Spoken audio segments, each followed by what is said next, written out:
Hello friends, welcome to the success Kendra. दोस्तों, आज हम लोग भारत के सर्वश्रेष्ठ आईएएस पीसीएस संस्थान दृष्टि का 66वीं बीपीएससी के लिए टेस्ट सीरीज नंबर 3 को कवर करेंगे। दोस्तों, इससे पहले हम लोगों ने टेस्ट सीरीज नंबर 1 और 2 को कवर कर लिया था, तो जिन साथियों ने नहीं देखा है उन वीडियोज़ को तो देख लीजिएगा। सबका लिंक मैंने इस वीडियो के डिस्क्रिप्शन में दिया हुआ है। तो चलिए फ्रेंड्स, बिना देरी किए आज का सेशन स्टार्ट करते हैं। वीडियो पसंद आएगी तो वीडियो को लाइक और शेयर जरूर कर लीजिएगा। फ्रेंड्स, यहाँ देखिए, क्वेश्चन नंबर 1 से लेकर के 10 तक में मैथ और रीजनिंग के प्रश्न हैं। इनको जो हम लोग सबसे आखिर में डिस्कस करेंगे। क्वेश्चन नंबर 11 से हम लोग अभी कवर करेंगे, तो थोड़ा सा इसको जूम कर देता हूं ताकि आपको क्लियर दिखाई दे। देखिएगा, क्वेश्चन नंबर 11, किस परिघटना के कारण साबुन तथा अपमार्जक कपड़ों से दाग को सरलता से हटाने में सक्षम होते हैं? इंपॉर्टेंट क्वेश्चन है, साइंस का क्वेश्चन है। सही आंसर इसका हो जाएगा ऑप्शन नंबर बी, पृष्ठ तनाव में कमी के कारण। फ्रेंड्स, अगर आपको आंसर पता है तो आप लोग कमेंट करके आंसर बता सकते हैं। उसके बाद नेक्स्ट क्वेश्चन है कि निम्नलिखित में से कौन अंतरिक्ष में एक निश्चित क्षेत्र को बाह्य वैद्युत क्षेत्र से सुरक्षित रखने की परिघटना है? तो करेक्ट आंसर हो जाएगा ऑप्शन नंबर डी, विद्युत स्थैतिक परिरक्षण। 13 नंबर प्रश्न है कि किस तापमान से नीचे कुछ धातु और मिश्र धातु अपनी प्रतिरोधकता पूरी तरह से खो देते हैं? तो यह है ट्रांजिशन टेम्परेचर यानी कि संक्रमण ताप। ऑप्शन नंबर बी इस प्रश्न का करेक्ट आंसर हो जाएगा। नेक्स्ट क्वेश्चन देखिए, नेक्स्ट क्वेश्चन है कि एक खगोलीय दूरबीन द्वारा खाली स्थान है प्रतिबिंब बनता है। तो देखिए, खगोलीय दूरबीन का निर्माण केपलर के द्वारा 1911 में किया गया था, ध्यान रखना है आपको। और खगोलीय दूरबीन के द्वारा उल्टा आभासी और आवर्धित प्रतिबिंब बनता है। ऑप्शन नंबर सी इस प्रश्न का करेक्ट आंसर हो जाएगा। नेक्स्ट क्वेश्चन देखिएगा, क्वेश्चन नंबर 15 कि क्या होगा यदि जल से भरे एक गिलास में बर्फ का एक टुकड़ा पिघल जाए? बार बार प्रश्न पूछा जाता है, इंपॉर्टेंट क्वेश्चन है, तो सही आंसर हो जाएगा जल का स्तर जो है समान रहेगा, कोई भी परिवर्तन उसमें नहीं होगा। ऑप्शन नंबर सी इस प्रश्न का सही आंसर हो जाएगा। नेक्स्ट क्वेश्चन है कि 1 किलोवाट आवर यानी कि 1 kWh कितने जूल के बराबर होता है? तो 1 किलोवाट आवर जो होता है 3.6 गुना 10 के पावर 6 जूल के बराबर होता है। ये 6 जो लिखा हुआ है पावर में लिखा हुआ है, तो ऑप्शन नंबर ए जो है इस प्रश्न का सही आंसर हो जाएगा। अगर हम बात करें कि 1 HP यानी कि 1 हॉर्स पावर बराबर कितना होता है, तो 1 हॉर्स पावर में होता है 746 वाट। ये भी आप लोग ध्यान रखिएगा, ठीक है फ्रेंड्स, पूछा जाता है। पटाखों में हरा रंग किसकी उपस्थिति के कारण होता है? तो पटाखों में हरा रंग जो होता है ये होता है बेरियम क्लोराइड के कारण। ऑप्शन नंबर ए सही आंसर हो जाएगा, ठीक है। और लाल रंग जो है ये स्ट्रोंशियम के कारण होता है, आप सभी को पता होगा। नेक्स्ट क्वेश्चन देखिए कि किस धातु को अमलगम कहे जाने के लिए कौन सा घटक आवश्यक है? तो किसी धातु को अमलगम कहे जाने के लिए कौन सा घटक आवश्यक है? तो पारद, पारा, जिसको कि क्या कहा जाता है, सिंबल इसका Hg है, ध्यान रखिएगा। नेक्स्ट क्वेश्चन देखिए, क्वेश्चन नंबर 19। क्वेश्चन नंबर 19 है कि कौन सा अम्ल नेत्र धावन का घटक है? तो इसका करेक्ट आंसर हो जाएगा ऑप्शन नंबर डी, बोरिक अम्ल, ध्यान रखिएगा, बोरिक अम्ल। अगला क्वेश्चन देखिए, question number 20। Friends, question number 20 है कि भारत में निम्नलिखित में से किस या किन विषैले रसायनों पर प्रतिबंध लगाया गया है जो शरीर के कुछ हार्मोन की नकल करता है या करते हैं और कैंसर की प्रगति को सक्रिय करता है? तो ये जो है आपको बताना है कि कौन सा ये विषैला रसायन है। तो इस प्रश्न का सही आंसर हो जाएगा एंटी कोलिनजरिक, ठीक है, ऑप्शन नंबर डी सही आंसर हो जाएगा। नेक्स्ट क्वेश्चन देखिए 21 नंबर कि हीलियम के नाभिक के घटक कौन से हैं? फ्रेंड्स, इससे पहले हम लोगों ने 38वीं बीपीएससी से लेकर के 65वीं बीपीएससी तक में जितने भी प्रश्न पूछे गए थे उनको हम लोगों ने सब्जेक्ट वाइज कवर किया है। तो अगर आप लोगों ने नहीं देखा है तो देख लीजिएगा, लिंक डिस्क्रिप्शन में है। और फ्रेंड्स, कल हमने बिहार स्पेशल 100 करंट अफेयर्स को कवर किया है, जो कि आपके एग्जाम में जिनके आने के चांसेस काफ़ी ज़्यादा हैं, उन्हीं प्रश्नों को मैंने शामिल किया है। देखिएगा, हीलियम के नाभिक के घटक कौन से हैं, तो सारी वीडियोज़ का लिंक मैंने डिस्क्रिप्शन में दिया हुआ है। तो सही आंसर हो जाएगा ऑप्शन नंबर 2, 2 प्रोटॉन और 2 न्यूट्रॉन। अगला क्वेश्चन देखिए कि निम्नलिखित में से कौन ऊष्मा का सर्वोत्तम सुचालक है? तो ऊष्मा का सर्वोत्तम सुचालक किनमें से कौन सा है? पारा है। ऑप्शन नंबर सी जो होगा इस प्रश्न का सही आंसर हो जाएगा। फिटकरी निम्नलिखित में से किस प्रक्रिया द्वारा गंदे पानी को साफ करती है? तो फिटकरी जो है यह स्कंदन के द्वारा गंदे पानी को साफ करती है। Option number D correct answer हो जाएगा। नेक्स्ट क्वेश्चन है, और फ्रेंड्स अगर आपको लगता है कि किसी क्वेश्चन में डाउट है आपको तो आप लोग कमेंट करके पूछ सकते हैं। नेक्स्ट क्वेश्चन देखिएगा कि निम्नलिखित में से किसे कास्ट स्पिरिट यानी कि वुड स्पिरिट के रूप में जाना जाता है? तो ये जाना जाता है मेथिल अल्कोहल या फिर आप मिथाइल अल्कोहल भी आप लोग कहते हैं। सही आंसर इसका ऑप्शन नंबर ए हो जाएगा। ठीक है, इसका फॉर्मूला होता है CH3OH होता है, ध्यान रखिएगा। उसके बाद एक और इसी तरह का प्रश्न पूछा जाता है कि ग्रेन अल्कोहल। ठीक है, ग्रेन अल्कोहल यानी कि उसको अन अल्कोहल कहा जाता है। किसको? तो एथिल अल्कोहल को कहा जाता है। अगला क्वेश्चन देखिए, नेक्स्ट क्वेश्चन हमारा क्वेश्चन नंबर 25 नंबर है कि जेल वैद्युत कण संचलन तकनीक का उपयोग किया जाता है। तो जेल वैद्युत कण संचलन तकनीक का उपयोग कहाँ किया जाता है? तो इसका जो है उपयोग किया जाता है DNA खंड के पृथक्करण एवं विलगन में। ऑप्शन नंबर बी इस प्रश्न का सही आंसर हो जाएगा। अगला क्वेश्चन देखिएगा कि कोशिका की खोज किसने की थी? तो आप सभी को पता होगा कोशिका की खोज किसने की थी? रॉबर्ट हुक ने किया था। ऑप्शन नंबर बी सही आंसर होगा। नेक्स्ट क्वेश्चन है कि एक सामान्य वयस्क मानव में उपलब्ध रक्त की कुल मात्रा होती है, तो ये कितनी होती है? 5 से 6 लीटर होती है। ऑप्शन नंबर सी जो होगा सही आंसर हो जाएगा। और ध्यान रखिएगा रक्त जो है एक तरल संयोजी ऊतक है। ठीक है, पूछा जाता है। नेक्स्ट क्वेश्चन देखिएगा कि दिए गए हार्मोनों में से कौन सा एक पादप हार्मोन नहीं है? तो देखिए पादप हार्मोन को ध्यान रखिएगा, साइटोकाइनिन भी है, ऑक्सिन भी है, जिब्रेलिन भी है और एथिलीन भी है।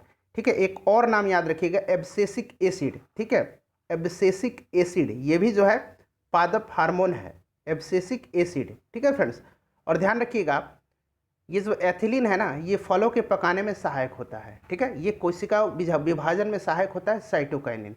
सबको आप लोग ध्यान रखना है। अगला क्वेश्चन देखिए, और फ्लोरोजिन्स भी होता है, ये भी आप लोग ध्यान रखिएगा। चलिए अगला क्वेश्चन देखिएगा कि पत्तियों द्वारा तैयार भोजन को पौधे के विभिन्न भागों में संवहन के लिए उत्तरदायी पादप ऊतक जो है ये कौन सा है? तो भोजन के संवहन में क्या होता है? देखिए फ से फूड होता है यानी कि भोजन, और फ से फ्लोएम होता है। तो ऐसे आप लोग रिलेट करके याद रखिएगा। ऑप्शन बी करेक्ट आंसर इसका हो जाएगा। उसके बाद जल के संवहन के लिए कौन उत्तरदायी है? तो जाइलम है, ज से जल और ज से जाइलम। नेक्स्ट क्वेश्चन देखिए, क्वेश्चन नंबर 30। फ्रेंड्स वीडियो अगर पसंद आ रही है तो प्लीज़ वीडियो को एक लाइक कर दीजिए और एक शेयर जरूर कर दीजिएगा। फलों का स्वाद मीठा होता है, तो फलों का स्वाद जो है मीठा किसके कारण से होता है? तो यहाँ आप लोग देख सकते हैं इसका ऑप्शन नंबर ए और डी दोनों के कारण, यानी कि ग्लूकोज के कारण और फ्रुक्टोज के कारण। तो एक से अधिक इसका करेक्ट आंसर हो जाएगा। नेक्स्ट क्वेश्चन है कि कभी कभी समाचार में देखे जाने वाले शब्द एनोस्मिया और इग्यूसिया, ये देखिए कोरोना के समय आपने देखा होगा इसको। ठीक है, जब कोरोना पीक पे था तो जिसके डिफरेंट टाइप्स के जो सिम्टम्स आ रहे थे उस दौरान आपने ये शब्द सुना होगा। तो देखिए एनोस्मिया जो है ये कहा जाता है, देखिए कोरोना का क्या लक्षण था? लॉस ऑफ स्मेल और टेस्ट। ठीक है, तो एनोस्मिया जो है यह जो किससे संबंधित है? यह संबंधित है गंध की हानि से। ठीक है, और इग्यूसिया जो है यह स्वाद की हानि से संबंधित है। इंग्लिश टर्म है, तो ध्यान रखिएगा गंध और स्वाद की हानि से। अगला क्वेश्चन देखिएगा कि इंसुलिन में निम्नलिखित में से कौन सा ट्रेस तत्व होता है? तो इंसुलिन में होता है कौन सा? जिंक होता है, आप सभी को पता होगा। ठीक है, चलिए अगला क्वेश्चन देखिएगा कि गुप्तकालीन सिक्के बिहार के किस स्थान पर पाए गए थे? तो ये कहाँ पाए गए थे? हाजीपुर में पाए गए थे। क्वेश्चन नंबर 34 देखिएगा कि बिहार पर पहला मुस्लिम आक्रमणकारी निम्नलिखित में से कौन था? तो इनमें से आप सभी को पता होगा कि ये कौन था? बख्तियार खिलजी था। ऑप्शन नंबर सी सही आंसर हो जाएगा। 35 नंबर देखिए, 35 नंबर है कि कुम्हार के चाक का आविष्कार निम्नलिखित में से किस काल में हुआ था? तो फ्रेंड्स इसका आविष्कार जो है यह हुआ था नवपाषाण काल में। Option number C correct answer हो जाएगा। उसके बाद देखिएगा कि भारत के निम्नलिखित में से किन राज्यों में नागार्जुन गुहालेख पाए गए हैं? तो नागार्जुन गुहालेख जो है यह बिहार के जहानाबाद जिले में पाए गए हैं, यानी कि ऑप्शन नंबर बी जो होगा इस प्रश्न का सही आंसर हो जाएगा। अष्टाध्यायी नामक पुस्तक किसके द्वारा लिखी गई है? फ्रेंड्स वीडियो को एक शेयर और एक लाइक जरूर कर दीजिएगा। देखिए अष्टाध्यायी जो है यह पुस्तक पाणिनि के द्वारा लिखी गई है। ठीक है, और संस्कृत भाषा व्याकरण की यह प्रथम पुस्तक है, ध्यान रखिएगा। सही आंसर ऑप्शन नंबर डी हो जाएगा। भीमबेटका शैलाश्रय भारत के किस राज्य में स्थित है? तो भीमबेटका शैलाश्रय जो है इसके बारे में जान लीजिए थोड़ा सा। इन जो चित्रों का संबंध है वो पुरापाषाण काल से मध्यपाषाण काल के समय का माना जाता है। ठीक है, तो और ये जो है मध्य प्रदेश में है। ऑप्शन नंबर सी सही आंसर हो जाएगा। नेक्स्ट क्वेश्चन है कि जैन धर्म में यह माना जाता है कि जगत सार्वभौमिक कानून द्वारा सृजित और चलायमान है। सार्वभौमिक कानून यानी कि नियम के द्वारा। ऑप्शन नंबर ए जो होगा इस प्रश्न का सही आंसर हो जाएगा। ध्यान रखिएगा, इंपॉर्टेंट क्वेश्चन है। अगला क्वेश्चन देखिए 40 नंबर। और फ्रेंड्स जैसे कि मैंने बताया कि इससे पहले हम लोगों ने 38वीं बीपीएससी से 65वीं बीपीएससी तक के लिए सेपरेट वाइज जितने भी प्रश्न पूछे गए सब्जेक्ट वाइज सबको अलग अलग सब्जेक्ट को अलग अलग वीडियो में हमने कवर किया है, तो देख लीजिएगा। 40 नंबर देखिए कि निम्नलिखित में से किसके शासनकाल के दौरान वेन्सवांग भारत आया था। फ्रेंड्स वैसे मैंने 66वीं बीपीएससी 2020 के लिए एक अलग प्लेलिस्ट बना दिया है, सारी वीडियोस उस प्लेलिस्ट में है, आप लोग चैनल पर जाइए और प्लेलिस्ट में जाकर के सभी वीडियोस देख लीजिएगा। तो वेन्सवांग जो आया था ये किसके समय में आया था, हर्षवर्धन के समय में आया था, आप सभी को पता होगा। अगला क्वेश्चन है कि निम्नलिखित में से कौन सा मंदिरों का सही कालानुक्रम है। देखिए चारों ऑप्शन आपको दिख रहे हैं, पांचवा जो है ये ऑप्शन आपको दिखाई नहीं दे रहा है, तो ये चारों ऑप्शन में से इसका करेक्ट आंसर हो जाएगा ऑप्शन नंबर बी, तटीय मंदिर, उसके बाद लक्ष्मण मंदिर, मोढेरा सूर्य मंदिर और कामाख्या मंदिर। ठीक है, तटीय मंदिर यानी कि महाबलीपुरम का जो शोर मंदिर है इसका निर्माण किसने करवाया था, तो नरसिंह वर्मन प्रथम ने करवाया था, ध्यान रखिएगा। अगला क्वेश्चन देखिएगा कि भारत में सिंधु घाटी सभ्यता का सबसे पूर्वी स्थल कौन सा है। तो देखिए सबसे पूर्वी स्थल जो है यह है आलमगीरपुर, ये कहाँ है, उत्तर प्रदेश के मेरठ जिले में है।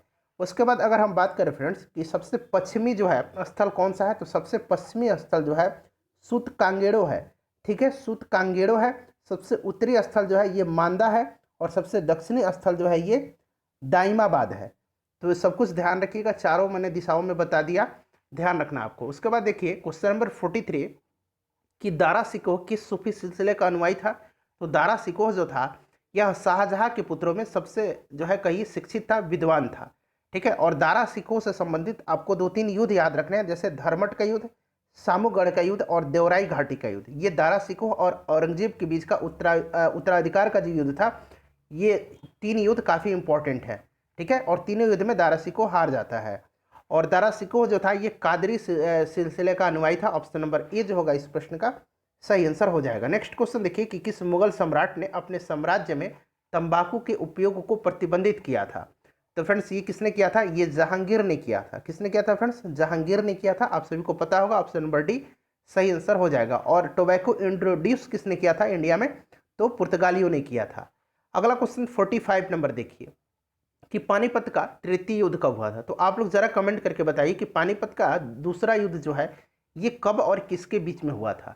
ठीक है, पहला युद्ध कब हुआ था, 1526 में बाबर के और किसके बीच में, इब्राहिम लोदी के। ठीक है फ्रेंड्स, उसके बाद तृतीय युद्ध जो है यह 1761 में किसके बीच हुआ था, तो अफगान के बीच में और मराठों के बीच में हुआ था। ठीक है, चलिए अगला क्वेश्चन देखिएगा कि घोड़े की नाल की आकृति के मेहराब का प्रयोग पहली बार किस इमारत में हुआ है।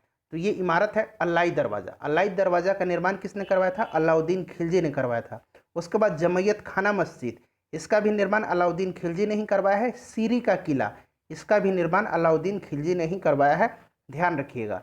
नेक्स्ट क्वेश्चन है कि निम्नलिखित व्यक्तित्वों में से किसे कव्वाली का जनक माना जाता है। तो कव्वाली का जनक माना जाता है अमीर खुसरो को।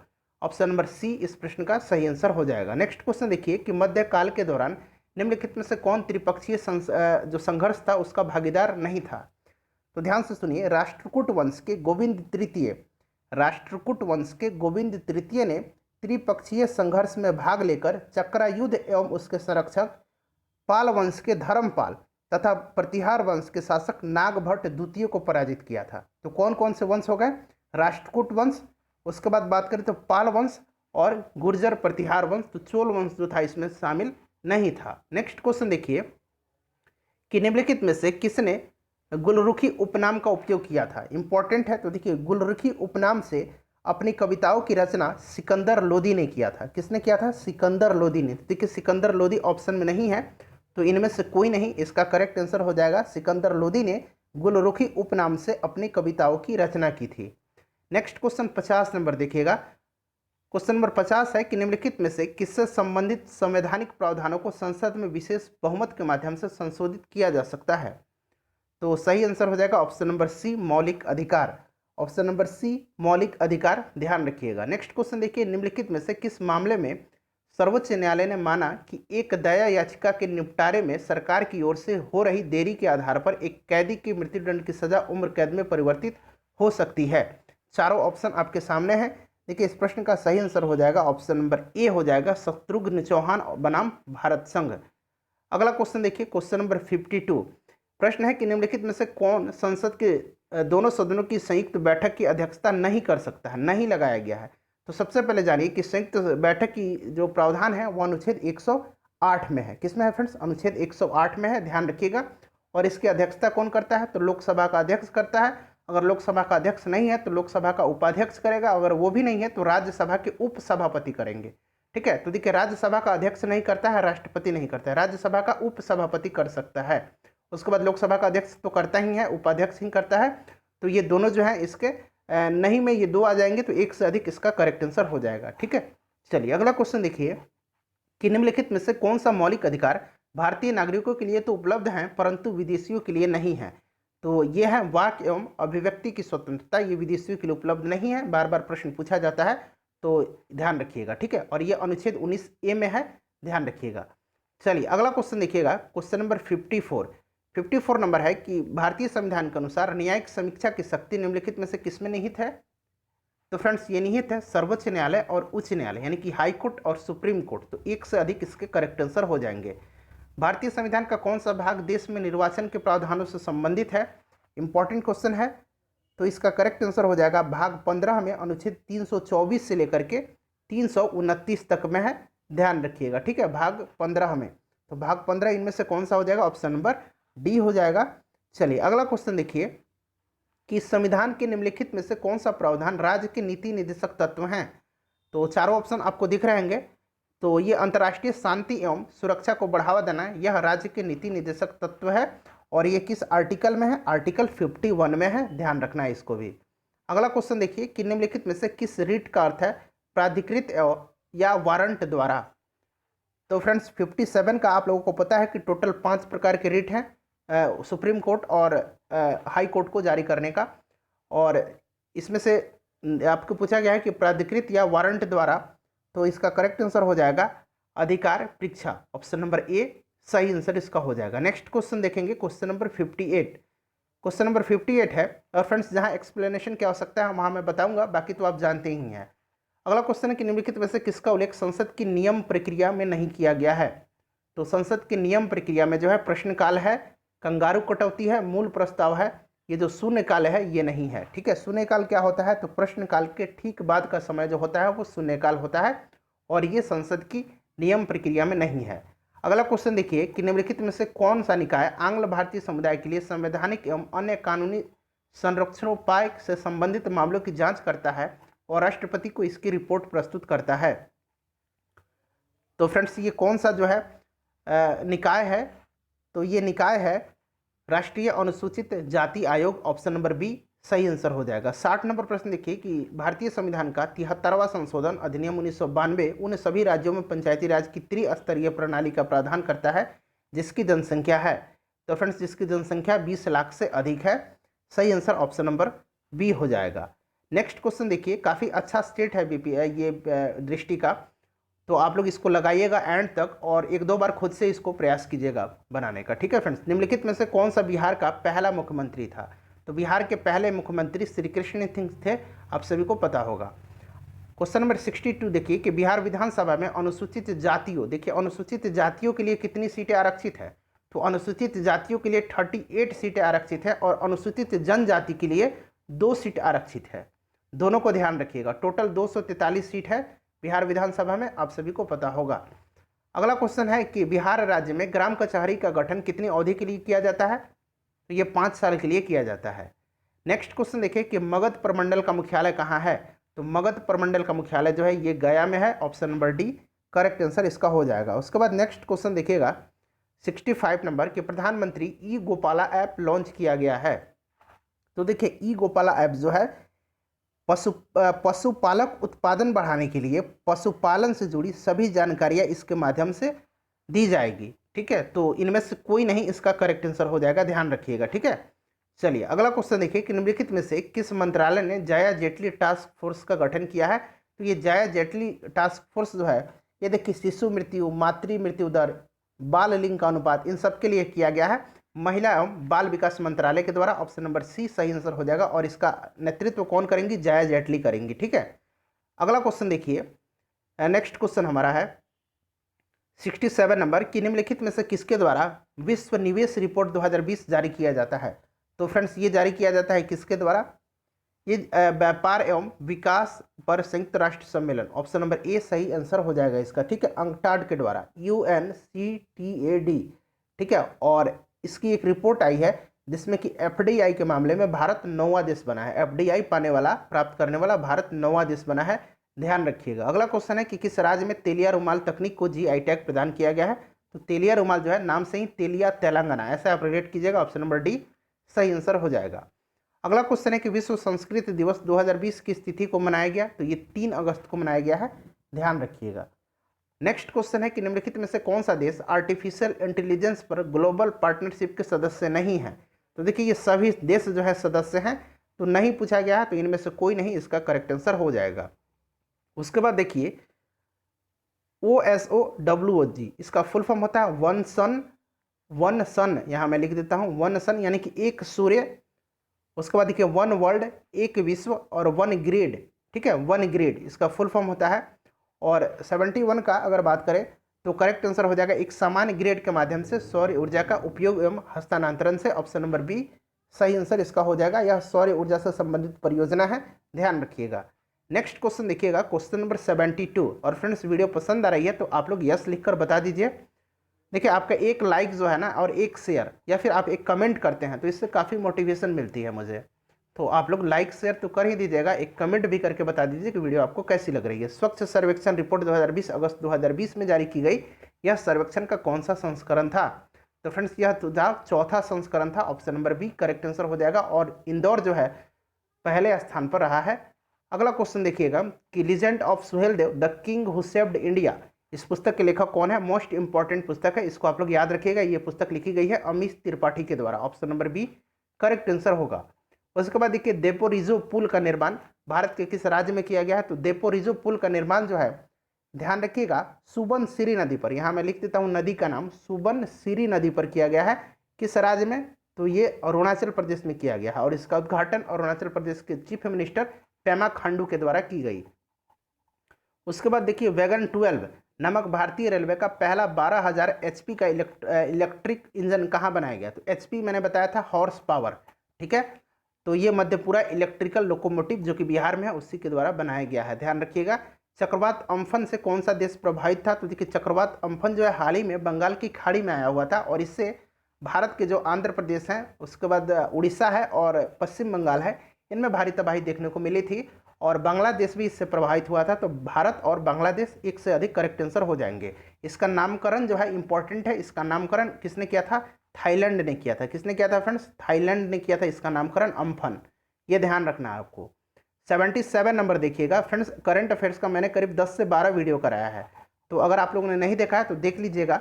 सबका मैंने प्लेलिस्ट बनाया हुआ है 66वीं BPSC 2020 के नाम से। और कल मैंने 100 इंपॉर्टेंट बिहार से संबंधित करंट अफेयर्स को कवर किया जनवरी से लेकर के नवंबर तक, तो देख लीजिएगा।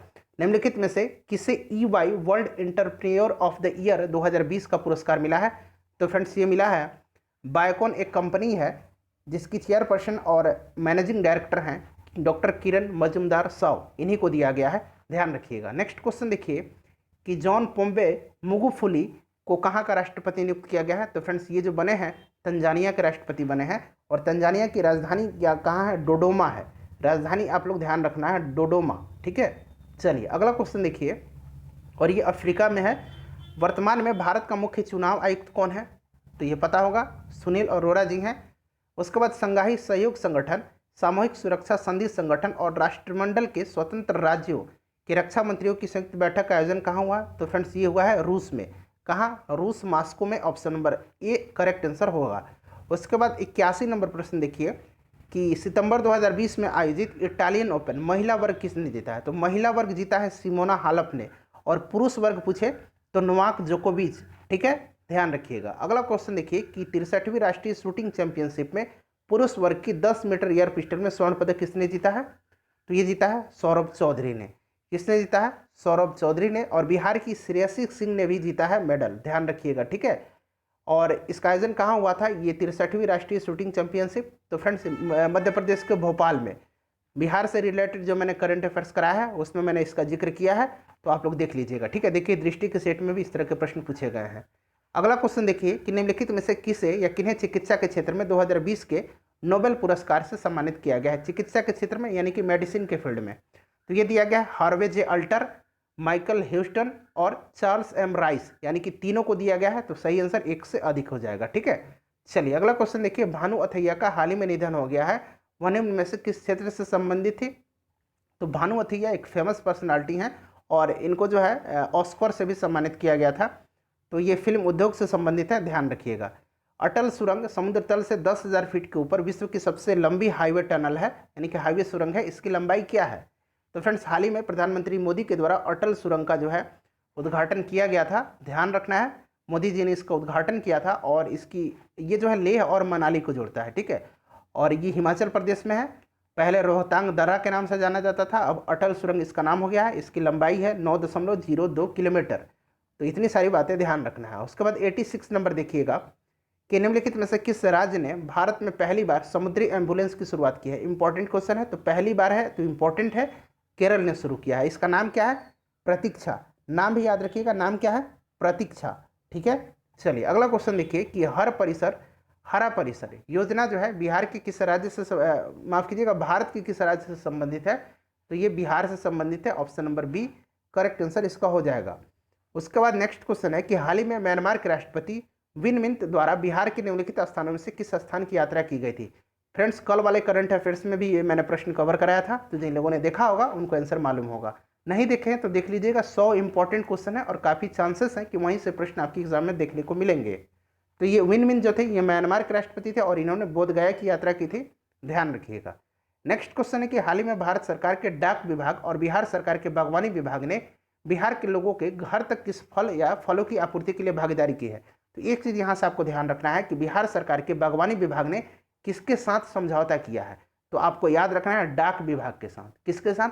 डाक विभाग के साथ। ये भी पूछा जा सकता है। और ये आम और लीची, जर्दालू आम और शाही लीची, लॉकडाउन में जो लोग पहुंच नहीं सकते थे और इनकी बिक्री काफ़ी कम हो गई थी, इसीलिए यह कदम उठाया गया है बागवानी विभाग ने। किसके साथ? डाक विभाग। ऐसा नहीं आप अमेजन, फ्लिपकार्ट, बिग बास्केट ये सब मत लगा दीजिएगा, याद रखिएगा डाक विभाग। अगला क्वेश्चन है कि बिहार में महात्मा गांधी सेतु के नवीनीकरण हेतु कितनी राशि उपलब्ध कराई गई है? तो इंपॉर्टेंट क्वेश्चन है, 1742 करोड़। ऑप्शन नंबर डी सही आंसर हो जाएगा। उसके बाद 91 नंबर देखिए फ्रेंड्स, और आप लोग बता दीजिए प्लीज़ कि वीडियो आपको कैसी लग रही है। निम्नलिखित ऑनलाइन खुदरा दिग्गज कंपनियों में से किसने अगस्त 2020 में उद्योग केंद्रित अनुसंधान के लिए आईआईटी पटना के साथ एक समझौता ज्ञापन पर हस्ताक्षर किया है? ये भी प्रश्न मैंने करवाया था, फ्लिपकार्ट ने किया है। ऑप्शन नंबर सी सही आंसर होगा। भारत के निम्नलिखित में से किस राज्य की कांवर झील, यहाँ कांवर ताल लिखा हुआ है, कांवर झील आर्द्रभूमि को हाल ही में रामसर स्थल घोषित किया गया है? तो ये बिहार में है कांवर झील। बिहार के किस जिले में है? तो ये भी ध्यान रखना है, बेगूसराय में है। ठीक है, ऑप्शन नंबर इसका इनमें से कोई नहीं हो जाएगा क्योंकि बिहार में है कांवर ताल। केंद्रीय मंत्री रामविलास पासवान जी का हाल ही में निधन हो गया है। उनकी मृत्यु से पहले वह किस केंद्रीय मंत्रालय के प्रमुख थे? तो रामविलास पासवान जी जो थे उपभोक्ता मामले, खाद्य एवं सार्वजनिक वितरण मंत्रालय से संबंधित हैं। ऑप्शन नंबर सी इस प्रश्न का करेक्ट आंसर हो जाएगा। नेक्स्ट क्वेश्चन देखिएगा कि भारत में और लोक जनशक्ति पार्टी के ये संस्थापक थे, ये भी ध्यान रखिएगा। भारत में नीतिगत उद्देश्यों के लिए मुद्रास्फीति को सामान्यतः मापा जाता है। यह मापा जाता है उपभोक्ता मूल्य सूचकांक पर। ऑप्शन नंबर ए सही आंसर होगा। उस नीति को क्या कहते हैं जो व्यापार दरों तथा प्रचलन में मुद्रा आपूर्ति से संबंधित है और उनका प्रबंधन आमतौर पर केंद्रीय बैंक के द्वारा किया जाता है? तो इसका सही आंसर हो जाएगा मौद्रिक नीति। Option number B correct answer हो जाएगा। 97 नंबर देखिए, 97 नंबर है कि हम प्रायः जैम ट्रिनिटी, ठीक है, ये जैम ट्रिनिटी शब्द आपने सुना होगा, पद के बारे में सुनते हैं। निम्नलिखित में से कौन सा इसका मुख्य उद्देश्य है? तो देखिए जैन का मैं फुल फॉर्म बता देता हूँ। ये जैम का जनधन, ठीक है, जनधन आधार मोबाइल, जनधन आधार मोबाइल।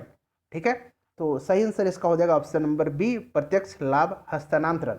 ठीक है, चलिए अगला क्वेश्चन देखिए कि डिस्कॉम्स, ठीक है, डिस्कॉम्स के राजकोषीय परिवर्तन के लिए शुरू की गई योजना का नाम क्या है?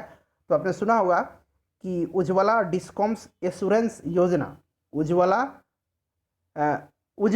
नहीं, माफ कीजिएगा, उज्ज्वल एश्योरेंस डिस्कॉम्स एश्योरेंस योजना। तो उज्ज्वल सही आंसर ऑप्शन नंबर बी हो जाएगा। ठीक है, अगला क्वेश्चन देखिए कि यदि वित्तीय वर्ष में फ्रेंड्स कुछ ह्यूमन एरर हो जाती है बोलने में, तो उसके लिए मैं क्षमा चाहता हूं और आप लोग भी स्टूडेंट हैं, समझ सकते हैं। ठीक है, तो अगर कोई गलती हुई होगी तो आप लोग कमेंट करके मेरा ध्यानाकर्षण वहाँ पर कर सकते हैं और मैं आपको बाकायदा कमेंट में आकर आपको जो है आपको संतुष्टिजनक आंसर मैं आपको वहाँ बताऊँगा। अगला क्वेश्चन है कि यदि वित्तीय वर्ष में सरकारी प्राप्तियों एवं व्यय के बीच में एक अस्थायी असंतुलन है तो भारतीय रिजर्व बैंक किस साधन माध्यम से सरकार को अस्थायी ओवरड्राफ्ट उपलब्ध कराता है। चारों ऑप्शन आपके सामने दिख रहे होंगे, तो करेक्ट आंसर इसका हो जाएगा ऑर्थोपायरिन, ऑप्शन नंबर ए सही आंसर हो जाएगा। नेक्स्ट क्वेश्चन देखिए कि उस शीर्ष निकाय का नाम क्या है जो यह सुनिश्चित करने के लिए उत्तरदायी है कि जीएसटी दरों में कमी से होने वाले लाभ को अंतिम उपभोक्ताओं को दिया जाए। तो ये कौन सा निकाय है?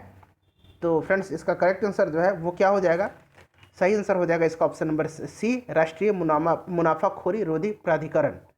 अगला क्वेश्चन देखिए, नेक्स्ट क्वेश्चन हमारा 100 नंबर प्रश्न है कि प्रधानमंत्री गरीब कल्याण योजना किस वर्ष में शुरू की गई है। तो बहुत लोग इसको ऑप्शन नंबर डी लगा देंगे 2020 में, लेकिन इसको शुरू की गई है 2016 में। ध्यान रखिएगा 2016 में प्रधानमंत्री गरीब कल्याण योजना की शुरुआत की गई है। अगला क्वेश्चन देखिए कि प्रधानमंत्री श्रम योगी मानधन योजना के संबंध में निम्नलिखित कथनों में से कौन सा सही नहीं है। तो इसका करेक्ट आंसर हो जाएगा, इसमें से जो सही नहीं है ऑप्शन नंबर ए है। इसे सामाजिक न्याय एवं अधिकारिता मंत्रालय के तहत लॉन्च किया गया है, यही जो है कथन गलत है। अगला क्वेश्चन देखिए, निम्नलिखित में से कौन से बहुआयामी गरीबी सूचकांक के संकेतक नहीं है। तो इंटरनेट कनेक्शन जो है ये इसके संकेतक नहीं है, ध्यान रखिएगा। प्रधानमंत्री आवास योजना ग्रामीण का लक्ष्य किस वर्ष तक सभी के लिए आवास उपलब्ध कराना है। तो सभी के लिए आवास 2022 तक, ठीक है। ऑप्शन में देखिए 2022 नहीं है, तो ऑप्शन ई करेक्ट आंसर इसका हो जाएगा। बिहार में निम्नलिखित शहरों में से किसे सिल्क सिटी के नाम से जाना जाता है। तो आप सभी को पता होगा भागलपुर को सिल्क सिटी के नाम से जाना जाता है। नेक्स्ट क्वेश्चन देखिए 105 प्रश्न है कि कुशल युवा प्रोग्राम नामक एक अनूठा कौशल प्रशिक्षण कार्यक्रम किस राज्य के द्वारा शुरू किया गया है। तो ये कुशल युवा प्रोग्राम जो है बिहार राज्य के द्वारा शुरू किया गया है। बिहार में क्रमशः उच्चतम और न्यूनतम साक्षरता दर वाले जिले कौन से हैं। तो सबसे उच्चतम साक्षरता दर रोहतास और सबसे कम जो है ये पूर्णिया, ठीक है। ध्यान रखिएगा ऑप्शन नंबर ए जो होगा सही आंसर होगा। 107 नंबर है कि निम्नलिखित में से कौन सा या कौन सी दर वर्ष 2001 से लेकर के 2011 की अवधि के लिए बिहार की दशकीय जनसंख्या वृद्धि दर को दर्शाती है। तो यह है 25.07 बिहार की पूछा गया है, ध्यान रखिएगा 25.07%। बिहार के निम्नलिखित में से किस जिले में सबसे कम ग्रामीण जनसंख्या है। तो सबसे कम ग्रामीण जनसंख्या पटना में है। नेक्स्ट देखिए कि वर्ष 2011 की जनगणना के अनुसार भारत में सबसे अधिक साक्षरता दर वाला राज्य कौन सा है। तो आप सभी को पता होगा 2011 की जनगणना के अनुसार केरल है, और सबसे कम जो है 2011 की जनगणना के अनुसार वो बिहार है। 110 नंबर देखिए कि 2011 की जनगणना के अनुसार सर्वाधिक जनसंख्या के संदर्भ में राज्यों का सही क्रम कौन सा है। तो सर्वाधिक जनसंख्या उत्तर प्रदेश में है, फिर महाराष्ट्र में है, फिर बिहार में है। ऑप्शन नंबर 3 इस प्रश्न का ऑप्शन नंबर डी जो होगा सही आंसर हो जाएगा, ठीक है। चलिए अगला क्वेश्चन देखिएगा कि निम्नलिखित में से किस वर्ष पर्यावरण संरक्षण अधिनियम पारित किया गया था। तो ये 1986 में पारित हुआ था, ऑप्शन नंबर बी सही आंसर होगा। उसके बाद और आप लोग कमेंट करके बताइए कि प्रोजेक्ट टाइगर जो था ये कब लॉन्च किया गया था, कब शुरू हुआ था, ठीक है। संयुक्त राष्ट्र पर्यावरण कार्यक्रम का मुख्यालय कहाँ स्थित है। UNEP United Nation environmental programme, तो कीनिया के नैरोबी में है। ऑप्शन नंबर ए सही आंसर हो जाएगा। अपघटक प्रकृति के खाली स्थान है क्योंकि वे पौधे और जानवरों के शवों में पाए जाने वाले कार्बनिक पदार्थों का अपघटन करते हैं। तो अपघटक प्रकृति के पुनर्चक्रक रिसाइकलर जिसको कहा जाता है, ऑप्शन नंबर डी सही आंसर होगा। निम्नलिखित भारतीय पक्षियों में से कौन सा गंभीर रूप से लुप्त प्राय नहीं है। तो फ्रेंड्स ये सारे जो है लुप्त प्राय हैं, ठीक है, सारे जो है लुप्त प्राय हैं, तो सही आंसर हो जाएगा इनमें से कोई नहीं। अगला क्वेश्चन देखिए, नेक्स्ट क्वेश्चन है 115 नंबर कि बेतला राष्ट्रीय उद्यान निम्नलिखित में से किस भारतीय राज्य में अवस्थित है। तो बेतला जो है ये कहाँ पे है, झारखंड में है। ऑप्शन नंबर बी सही आंसर होगा, ध्यान रखिएगा झारखंड में है। अगला क्वेश्चन देखिए कि निम्नलिखित में से कौन गोंडवाना लैंड का हिस्सा नहीं है। तो देखिए गोंडवाना लैंड का हिस्सा आपसे पूछा जा रहा है, ठीक है। तो भारत है, ऑस्ट्रेलिया है, दक्षिण अमेरिका है, अंटार्कटिका है, दक्षिणी अफ्रीका है और मेडागास्कर है। तो इसमें से कौन सा नहीं है ये आपसे पूछा जा रहा है, ठीक है। तो सभी इसमें से हैं, ऑप्शन नंबर ई जो होगा करेक्ट आंसर हो जाएगा। अगला क्वेश्चन है कि पंपास घास के मैदान कहाँ है। तो आप लोगों को पता होगा पंपास जो है ये अर्जेंटीना में है और कंपास जो है ये ब्राज़ील में है। दोनों को मिक्स मत कीजिएगा, कंपास ब्राज़ील में है और पंपास अर्जेंटीना में है। क्लियर। अगला क्वेश्चन देखिए, ट्रांस ह्यूमन शब्द का अर्थ है।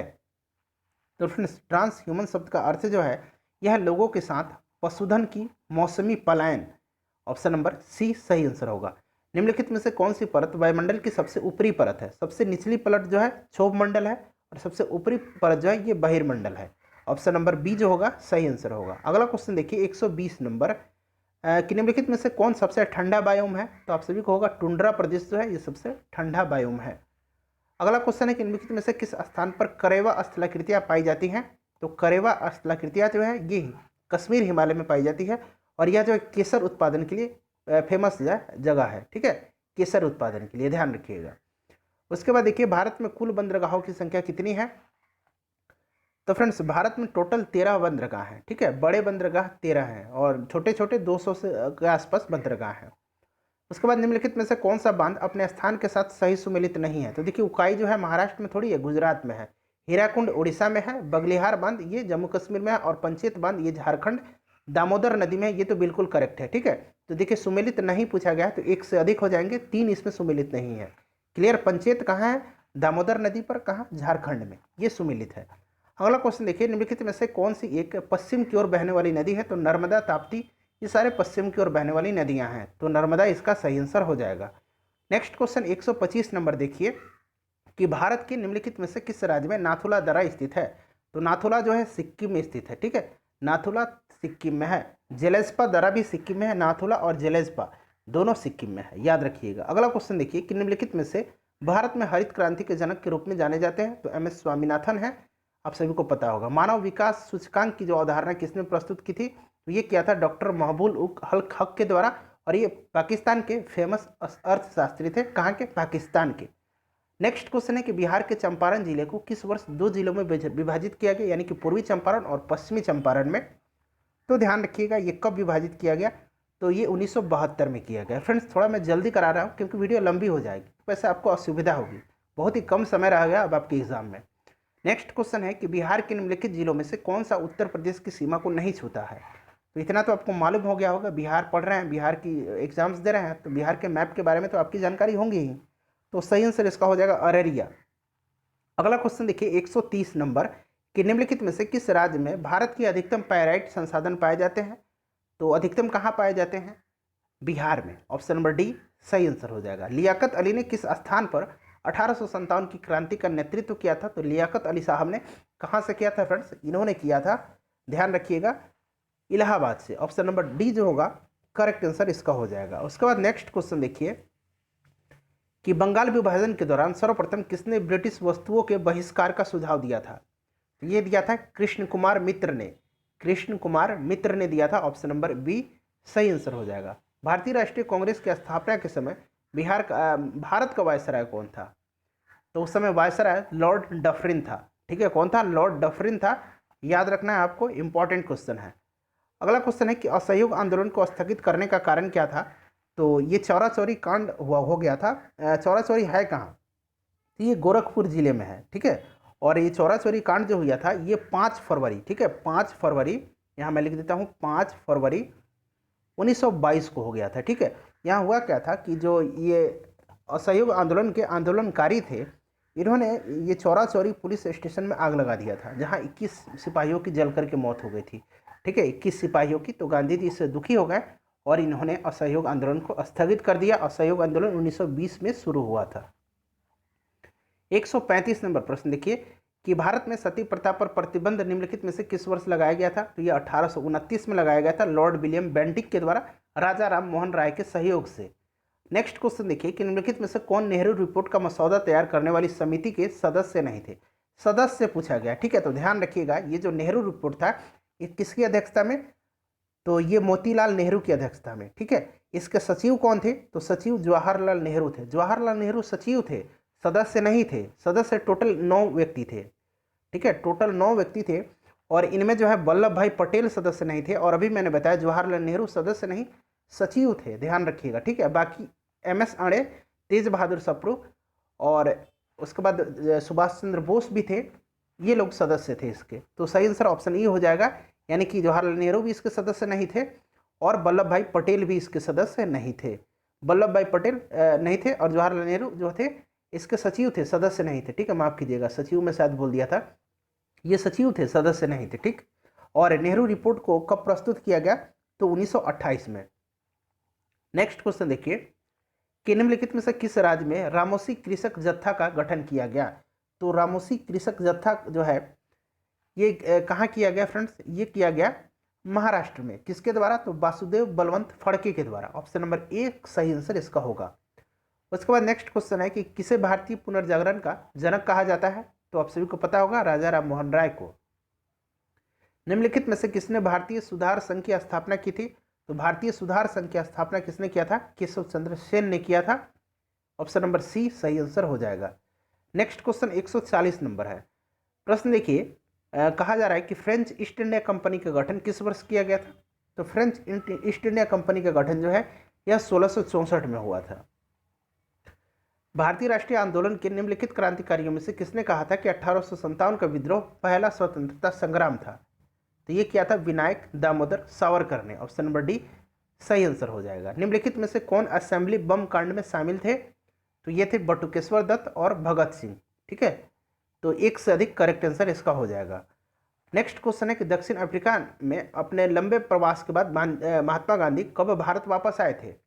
तो गांधी जी भारत आए थे 9 जनवरी 1915 को। कब, 9 जनवरी 1915 को। और इसी 9 जनवरी के दिन प्रवासी भारतीय दिवस के रूप में मनाया जाता है। ठीक, चलिए अगला क्वेश्चन देखिए कि कांग्रेस पतन के लिए लड़खड़ा रही है और जब तक मैं भारत में हूँ मेरी एक ऐसी बड़ी अभिलाषा हो, सबसे बड़ी अभिलाषा है कि इसके शांतिपूर्ण विघटन में सहयोग करना है। यह कथन किसने कहा था, ये इंपॉर्टेंट है, बार बार पूछा जाता है। तो ये कथन जो है लॉर्ड कर्जन का था। ऑप्शन नंबर बी सही आंसर इसका हो जाएगा। अगला क्वेश्चन देखिएगा 145 नंबर।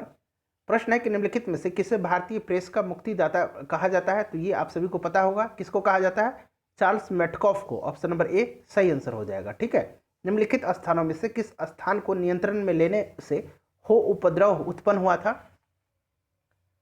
तो ये हुआ था सिंहभूम। ऑप्शन नंबर डी सही आंसर हो जाएगा। निम्नलिखित में से कौन से बिहार सोशलिस्ट पार्टी के संस्थापक थे। इंपॉर्टेंट क्वेश्चन है। तो देखिए बिहार सोशलिस्ट पार्टी और एक है बिहार कांग्रेस सोशलिस्ट पार्टी। तो यहाँ आपसे बिहार सोशलिस्ट पार्टी पूछा गया है। तो इसमें से कौन कौन से थे, तो गंगा शरण सिंह थे, राम वृक्ष बेनीपुरी थे, और गंगा शरण सिंह बेनीपुरी और रामानंद मिश्र। ठीक है, तो 1 2 ये एक से अधिक इसके करेक्ट आंसर हो जाएंगे। ठीक है, और 1934 में बिहार सोशलिस्ट, ठीक है, बिहार कांग्रेस सोशलिस्ट पार्टी 1934 में जयप्रकाश नारायण के द्वारा गठन किया गया। 148 है कि निम्नलिखित में से किस राज्य में विदेशिया नृत्य किया जाता है। तो फ्रेंड्स विदेशिया जो है इंपॉर्टेंट है, कहाँ का नृत्य है, बिहार का है। ठीक है, अगला क्वेश्चन है कि बिहार का राजकीय वृक्ष कौन सा है। तो राजकीय वृक्ष जो है ये पीपल है। राजकीय अगर पुष्प पूछा जाए तो गेंदा है। ठीक है, राजकीय पुष्प कौन सा है, गेंदा का फूल है। राजकीय पक्षी पूछा जाए तो गौरैया है। राजकीय पशु पूछा जाए तो गौर है। ठीक है, जिसको बायसन कहा जाता है, यानी कि बैल भी आपको लिखा मिलेगा। ठीक है, ध्यान रखिएगा। चलिए अगला क्वेश्चन है, नेक्स्ट क्वेश्चन कि निम्नलिखित में से किस नदी को बिहार का शोक कहा जाता है। तो इसका आंसर आप लोग मुझे कमेंट करके बता दीजिए। और फ्रेंड्स उम्मीद करता हूं कि वीडियो आपको पसंद आई होगी और आपको यहां रेगुलर प्रैक्टिस सेट मिलेंगे आपके एग्जाम तक। तो प्लीज़ चैनल को सब्सक्राइब कर लीजिए और बेल आइकन को दबा लीजिएगा। मिलते हैं नेक्स्ट वीडियो में। Thanks for watching.